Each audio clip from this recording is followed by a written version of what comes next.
Name's Doug. Doug, nice to meet you. I'm Adam. All right, we're here with Doug, and we are at Bigfoot Days out here in West Branch. And Doug, we just want to ask you why you believe in Bigfoot and kind of what started your belief in Bigfoot. Okay. Well, as everybody probably watched some of the shows and all in the past, I grew up in the 70s, so there was a lot of movies to watch. And so I got out in the woods more, and then eventually I just had where there's more experiences, like noises and things you heard, and like the howls you hear. And then with the internet came out, there's just a wealth of information. So once I watched a lot more internet stuff, you're like, there's got to be something to this. And then I started going to conventions, and it just made me more of a believer. I haven't had an experience where I've seen one, but I've had experiences with sounds and things in the woods. So that's really what's kind of hooked me. Awesome, thank you. Yeah. Nice meeting you. Have a great rest of your day. Enjoy the conference. Thank you. You know, how long have you believed in Bigfoot? Kind of what started your belief? Well, just watching, like, Finding Bigfoot. Just that really was the biggest one, what's the other show? Not In Search Of, but Monster Quest. We watched all those, and then me and the little woman was out in the woods one day, and we found a footprint. And that's really what got us to this level here. We met Phil, and so that's why we're here now, is because of that. And it's pretty interesting, Yeah. So. Awesome. Thanks so much. I'm not a very good speaker. So. Not a problem. I'm not great either. So, so tell us a little bit. You said that you've had an encounter with Bigfoot. You've seen him. I've had quite a few encounters. Lately. Tell me a little bit about that. I was working on a cabin in the woods and hammering at night and stuff. And across the road, I would shine deer on the way in to go work in the cabin after I get off of work. And they were out there chasing deer. I had 4 lined up along the wood line at one point. I didn't, I was like, what is that? Didn't really know. And then one was balled up out there, I think crawling, sneaking up on the deer. And then, this is over a matter of years. And then I had, the geese were going crazy, so I got my spotlight out, and 2 of them jumped up from the farm pond, one with a goose in his hand. Wow. And had lots of experience. I've seen them at 20 yards of the spotlight now, a female and a little one. And then I saw a big one on a creek crawling. I thought it was a bear. Got my binoculars out at 50 yards in the daytime, stood up and looked at me, and it walked off. And then the next day, somebody had a report. Bigfoot sighting, same direction it was walking. That's incredible. And it's on the Bigfoot BFRO Bear Den Lake incident. So if somebody wants to look it up, they can. But I was, the day before I seen it, so kind of confirmed everything for me. That's awesome. And how long have you kind of been, when was your first sighting? How long was it? Probably about 12 years ago now. Now, did you believe before that, or was it? Interested me. I never had anything definite. I've had some weird things. Yeah.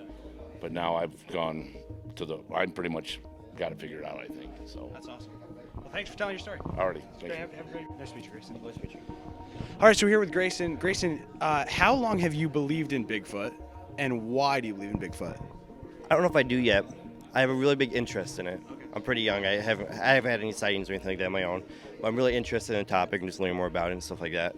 Awesome. So that's okay. Cool. So you're kind of like me. I don't really know about it. I've been interested. What are kind of your thoughts? What's your ratio? Would you say you're 50-50 on it? I'd say it's definitely a possibility. Like I'd say, especially like in places like Alaska where it's like deep wilderness. I feel like if they did exist, that'd be the best place to find it, where there's no humans.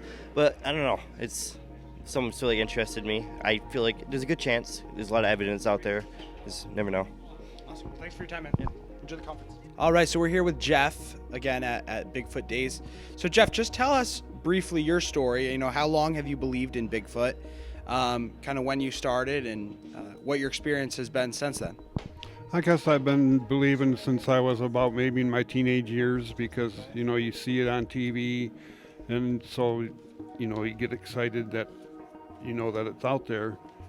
And so my first experience as hearing the Bigfoot was I heard sounds when I used to come up with my wife to my father-in-law's place, and I used to hear callings because we sit at the fire at night. And then one night, there was a big slap on my house, and so that's my encounters with Bigfoot. So Clinton, tell me a little bit about why you believe in Bigfoot, how long you have, and kind of what your experience has been.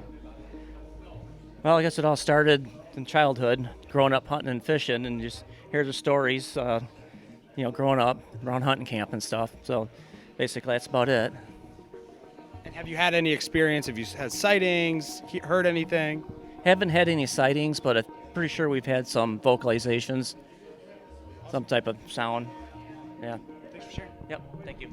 So Chuck, just tell me a little bit about, you believe in Bigfoot, obviously, correct? Yep. Okay. So how long have you believed in Bigfoot, and kind of what was your first reasoning or experience for believing in him? I'm always a big hunter. Yeah.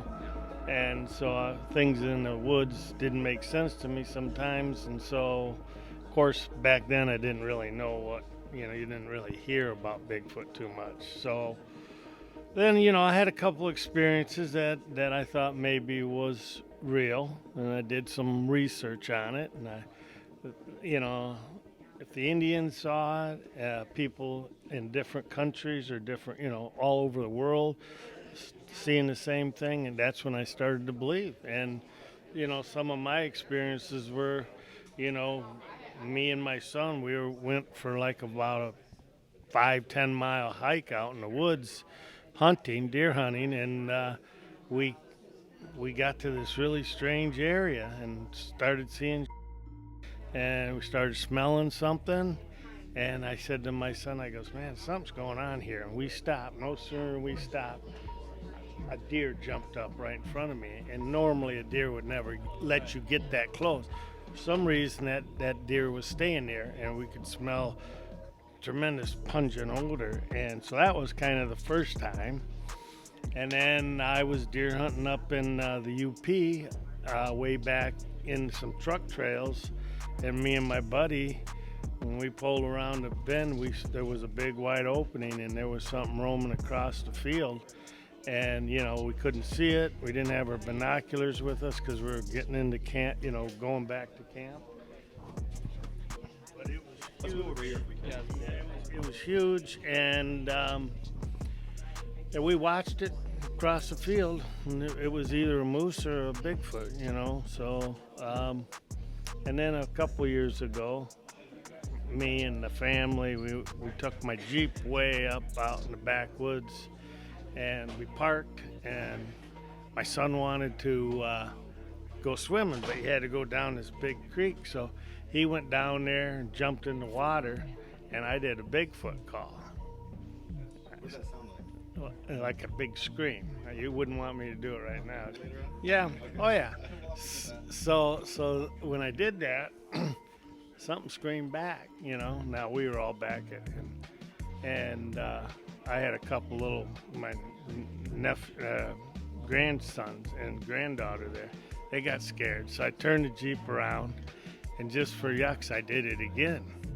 And that thing was right at the bottom of the hill screaming back, and 2 minutes earlier, 10 minutes, 5 minutes earlier, he was across the water.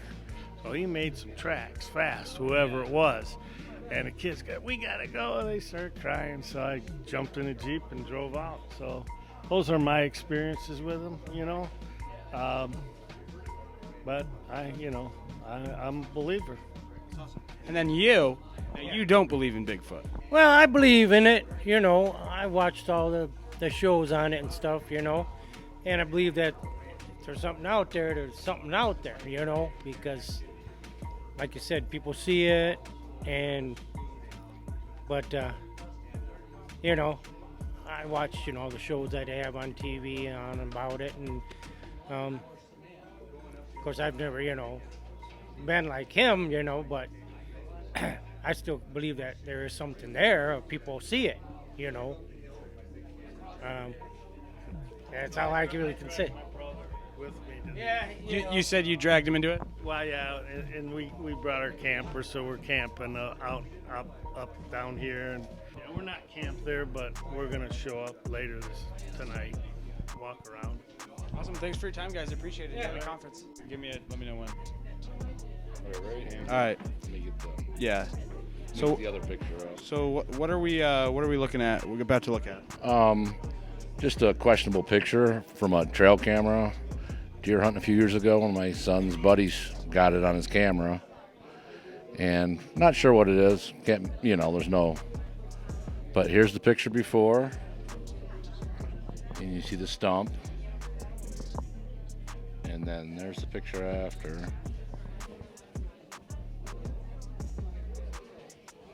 Let's see. You kind of see a bluish green face in it. Yeah. Very interesting. So, no claims on what it is, but Could be. could be. There's a chance. And I've seen them in the area, so And you've seen him. so they're knuckle crawling or Yeah. whatever. So, It's pretty cool. alrighty, thank you. Thank you. Hey everybody, I'm George. I live about 18 miles, I guess, to the almost directly east of here, over in Prescott, and got an 80-acre hunting camp. It's been in our family about 35 years, and I decided about 3 years ago, I was going to move up there and homestead it.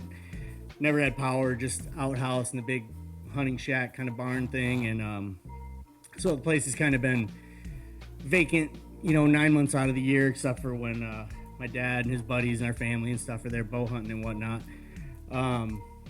But nobody's ever really lived there during the summer, so I've had a ton of experiences there. I guess I'll just to make it brief, I'll go with the first one and the last one. So first one, that kind of I wasn't really a full-on Sasquatch believer or anything. I had seen some curious things in the woods and listened to stories and whatnot. I wasn't a disbeliever in any way, but it wasn't really on my radar. Wasn't something I was really thinking about too often. But one night when I initially moved to our property, which was the summer of 2019, I would say it was like beginning of August or something, and I had been kind of prepping myself, knowing that the weather's going to change. It's going to start getting cooler, and I got to start thinking about, am I wintering in the barn? And I just had been huddling around this campfire that I just kind of made like my hangout area, and we never really had fires there. It's a bow hunting camp, and my dad's a real purist. Like no one slams car doors or anything. It's like you do the click and butt bump kind of thing, and everybody's really, and everybody's from downstate, Flatlanders, idiots, whatever you want to call them. So I had to kind of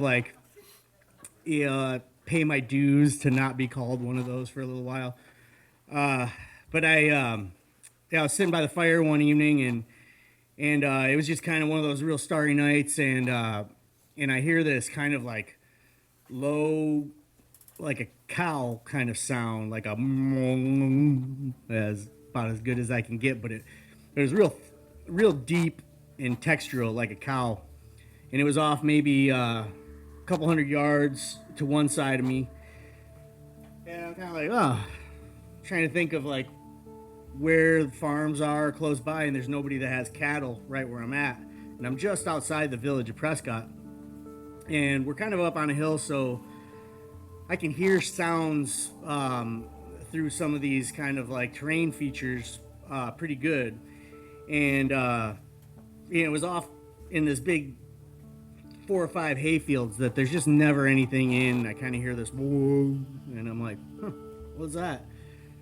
And then off, say that was at my 10 o'clock, off about my 1 o'clock, maybe 100 yards in, I hear another different toned one, kind of boom, and I was like, oh, kind of racing through my mind like somebody's cows got out, or it's maybe I had a couple beers, I was sitting up, it was maybe 1 or 2 in the morning, so I start running through my mind of well, what could that be? And then the first one goes back again, and I realized there was a call and response kind of thing happening and moving towards me. It was getting closer, and then a third one chimed in much closer, within I would just estimate 50, 75 meters or so.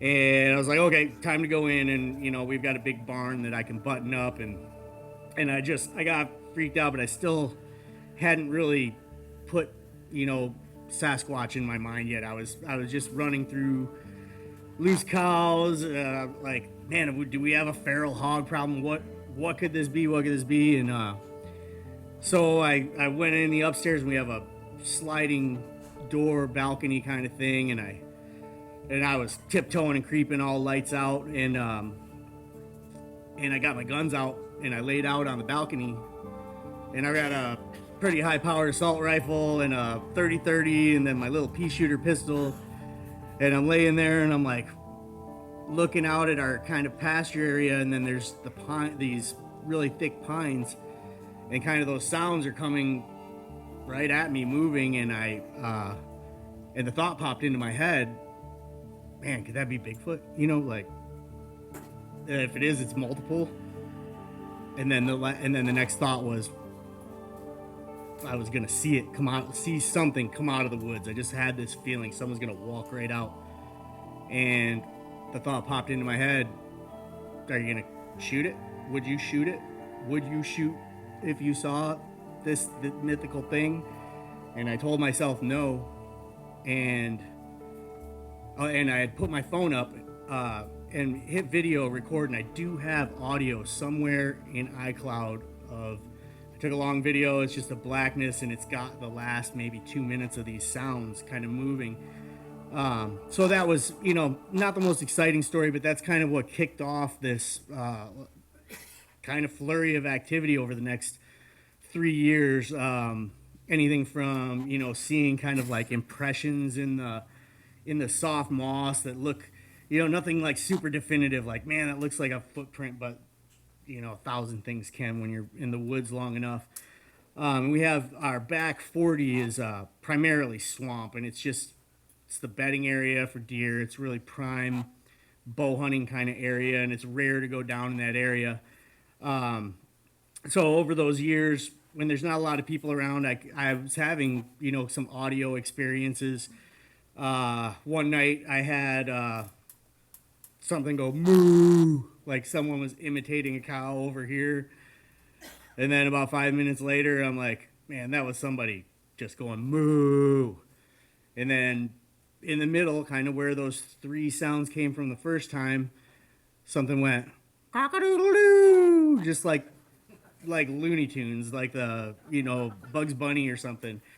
And I'm like, okay, I had problems with some locals just making fun of me because they saw a Bigfoot sticker on my water bottle, and I spent a lot of time discerning between my mental state, people pranking me, what I'm really hearing. And then the third one off to the right flank, I'll call it, goes ow, ow, ow, like imitating a coyote. And I was like, haha, that was the three sounds I got. And it was humorous. There was no kind of threat to it or anything, but so fast forward to the last experience. Now this was I would say late July, early August of last year, 2021, right in the height of like mosquito season. It's just hot and sticky. And one of my old hippie friends had told me, long ago in a conversation, they were like, man, if you ever have a Sasquatch experience, leave them garlic cloves. They'll love you forever. Like if you're in the swamp, like leave them garlic cloves. And it just stuck in my mind. And I was always forgetting when I was at the store. And then one day I was just like, man, I don't know, what could it hurt?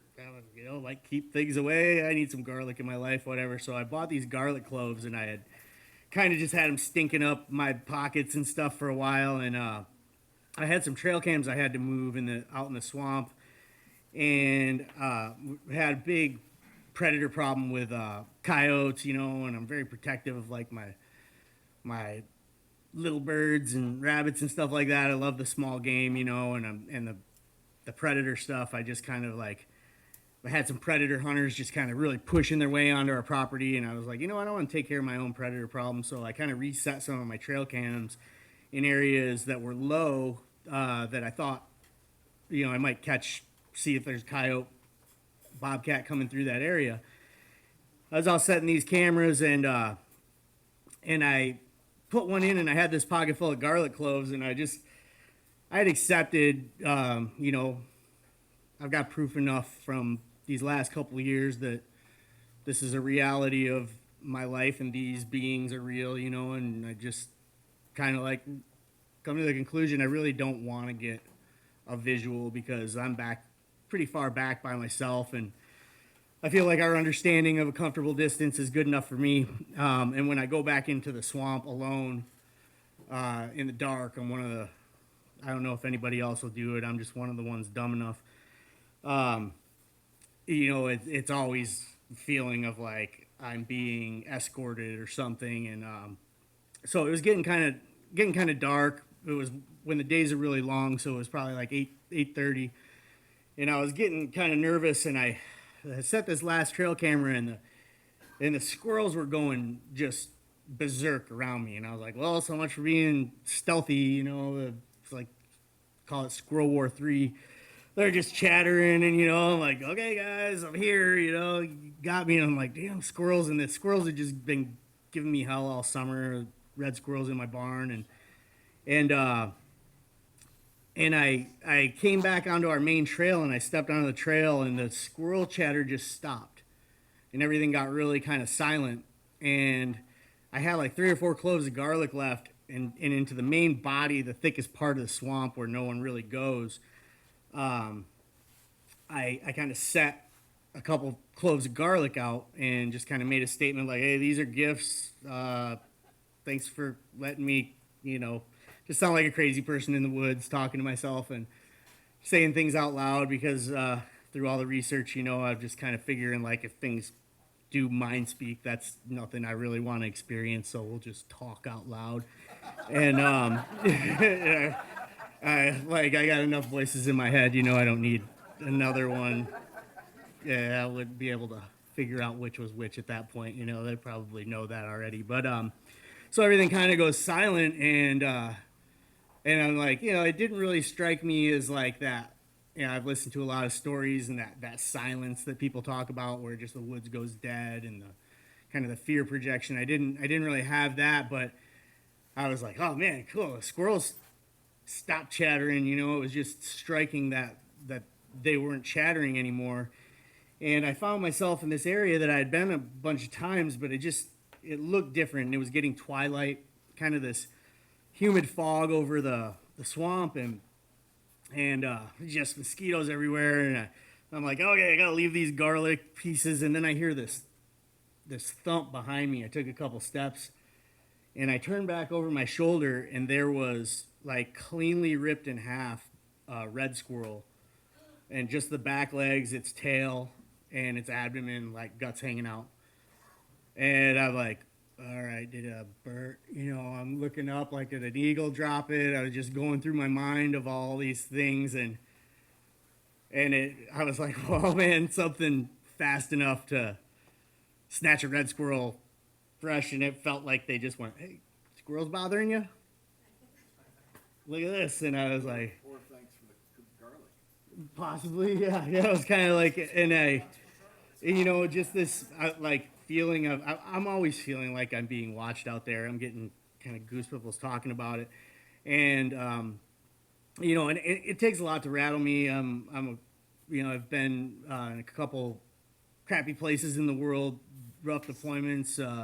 You know, I'm a combat wounded guy, and I've had my brain rattled a few times. So, you know, I kind of like don't necessarily trust myself sometimes when I'm out there. Like, you know, there's times where you can think, you know, a black squirrel's a huge buck, or, you know, blue jay is something, you know, so I'm always kind of skeptical of things.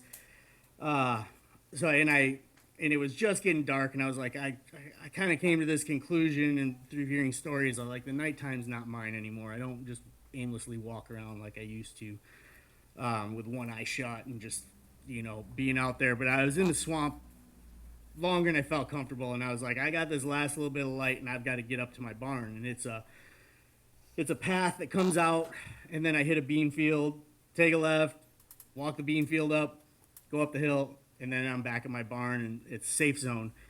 So I turned my red headlamp on, you know, and it shows eye shine really good if I see a deer or anything. And when I get up to the bean field, and it's really getting hazy, I get up to the bean field just about maybe 20 yards in front of me, and it looked to be about 10 foot tall. Just one red, large eye shine. And I just got wide-eyed, and I hit my white light, and there was nothing there. And I turned that light back off, and I got freaked out. I was like, all right, I'm out of here. You know, I was like, thanks, everybody, for playing along, and I'm just heading home. Thanks for letting me give you garlic or whatever, check my cameras, and talking the whole way up. And I get up to the barn. It's like a huge sense of relief. I'm back in home base, and I was like, man, I just couldn't stop thinking about that squirrel and what type of athleticism it would take to grab a red squirrel. You know, they're just, I mean, like a red squirrel, if it came running at a full-grown human, you're like, whoa, whoa, whoa. You know, they're just squirrely, for lack of a better word. And I said it out loud. I was like, hey, that's squirrel. As the relief came in, I was like, now that was impressive. And right from the valley, right behind my barn, there was a chirp, my dad does a squirrel chirp. I can't do it, but it's like a whistle chirp. Sounds just like when a squirrel does one little blast. And it sounded like it was on a PA system. Just, right after, I was like, that was impressive. And I was like, all right, good night. We're going inside. And, I've slept with one eye open for a long time, but I guess to wrap it up, you know, what I've kind of taken from these experiences that I've been having there is like, I get a strange sense of comfort, and I feel like I have a safe place that these beings might travel through. And I would really like to keep it that, because, you know, I've been out there by myself for a long time, and if anything wanted to hurt me, it had a million chances. And obviously, you know, I've never laid eyes on anything. I've had some things that I just made the conscious decision not to look at out of the corner of my eye. But, you know, they could have me at any time. And I feel like we have a little bit of an understanding. And, you know, people scare me. Yeah, thanks.